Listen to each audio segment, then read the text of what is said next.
Hey everybody, welcome to Obscurities and Miniatures. It's time once more to bring you some obscurities in literature. So, somebody mentioned Masamune Shirow's work the other day, and, well, I thought, I should bust out Intron Depot, because, that's like a great looking art book and stuff, and was one of the very first art books I think I ever was given as a gift. Probably got me set down this road many, many years ago, and I have absolutely no idea what has happened to it. That is not a book I would have sold. It was a gift at the holidays from my parents way back when. I want to say probably that had to have been like the mid to late 90s. And, I mean, it's got a lot of his famous pieces, obviously. Black Magic, Dominion, Appleseed, all of his early stuff in there. But I thought, okay, since I can't find it, why don't we look at some of the other Intron depots? Because believe it or not, there is a whole pile of them at this point. No, I don't own all of them, but I thought we'll just take a quick look at number 2. And actually a totally different one, unrelated, but I just wanted to bust out 2 because 2 has something that for years, and I always thought this was supposed to be like a theme to it, but because it says blades, and I always assumed it was going to be all like samurai and knights and fantasy, and it's a lot of that in there. But no, what always blew my mind, even as a youngster, was this piece right here, and never realizing who exactly drew this. That is Lords of Thunder. I never knew that. This says Winds of Thunder, but let's be honest. And what's even more interesting is there's a bunch of like early sketch art accompanying said piece. It doesn't even say anything about the game. That's really weird.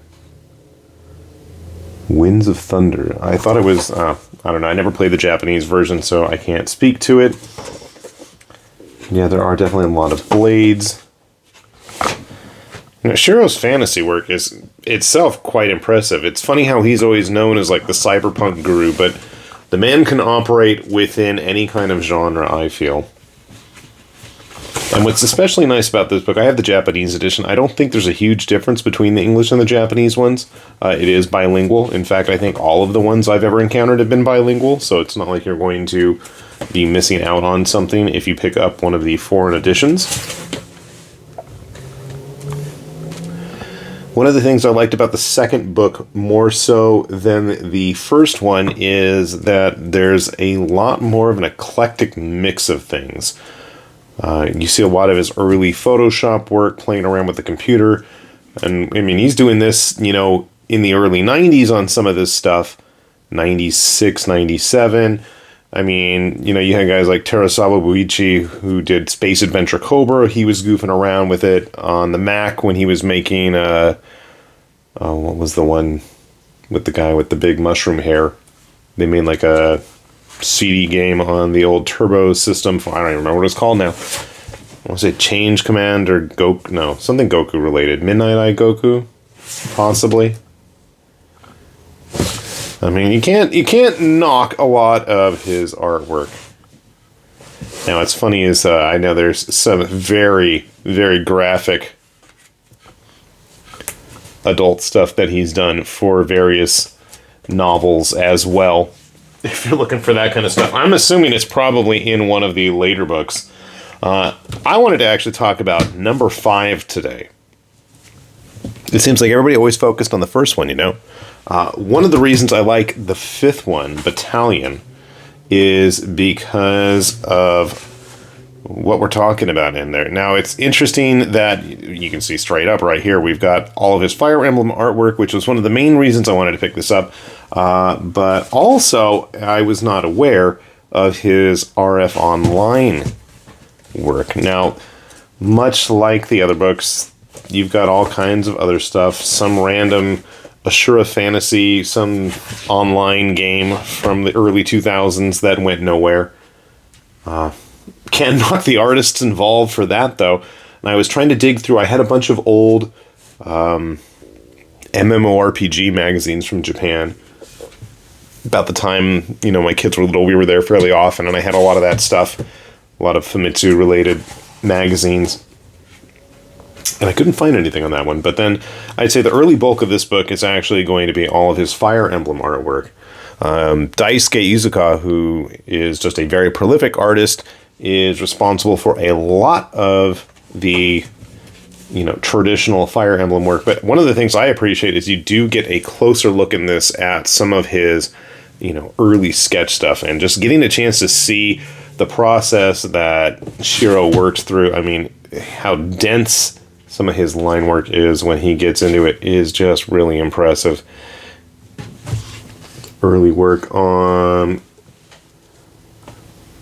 I don't remember who's who. I haven't played the first one in ages. Marth? Was it Marth? I think so. I can't remember anymore.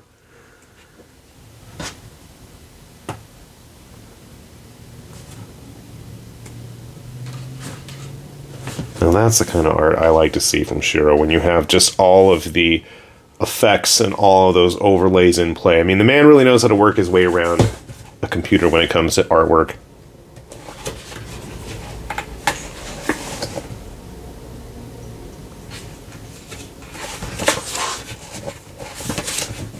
Game cover and the whole process behind it. Online game E-note. This is interesting because it mentions that this was a South Korean developed game, no surprise there, but I don't know if anything ever happened with this game. So it's really kind of interesting to see. We get all these early designs and concept work from the artist, but then most of it really goes nowhere.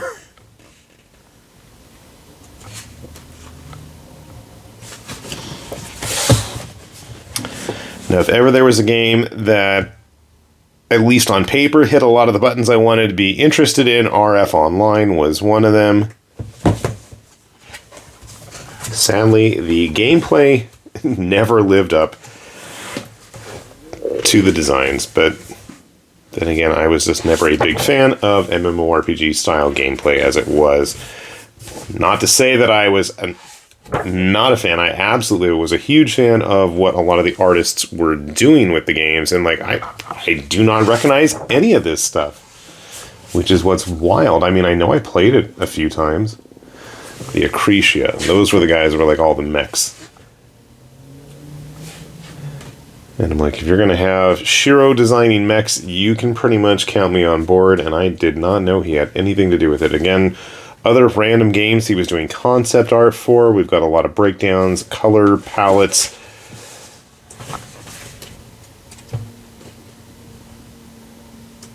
Beast people. I mean, I have no idea what half this stuff is, and that's half the fun, I think. Sadly, we don't get a lot of the earlier background work on it, which would have been cool to have. Just very interesting designs. The girl on the cover. There you have just a... This is actually a Dark Horse one, huh? I don't like the binding on this one as much. And it was a little bit smaller. I don't remember where the size transition hits. As you can see, there is a good amount of difference in size here. The earlier ones, but I want to say that the newer ones are a little bit thicker in terms of pages. I could be wrong there. Regardless, I think if you're a fan of Shirow's work, they're absolutely great books to take a look at. I would absolutely love to see Dark Horse go back and recollect some of his comics and put them back into print. I found an old battered Appleseed at my parents' house the other day, and oh my god, I would love to see that done with current standards of printing and quality. And my poor Orion that I flipped through. I think Orion was the very first Shirow book I ever owned, and I read it to death. Absolute death. Thing fell apart on me. So yeah, I need a new one. And I guess I could just go on eBay or something, but why settle for old stuff when I can have new, right? So hopefully we'll see some more Shirow stuff in the future. Hopefully I can find where I put the other books, and hopefully you guys are enjoying yours out there as well, if you have them. So, with that said then, this has been High Lord Tamerlane with Obscurities and Miniatures, saying thanks for watching, and we will see you back here soon. Bye-bye.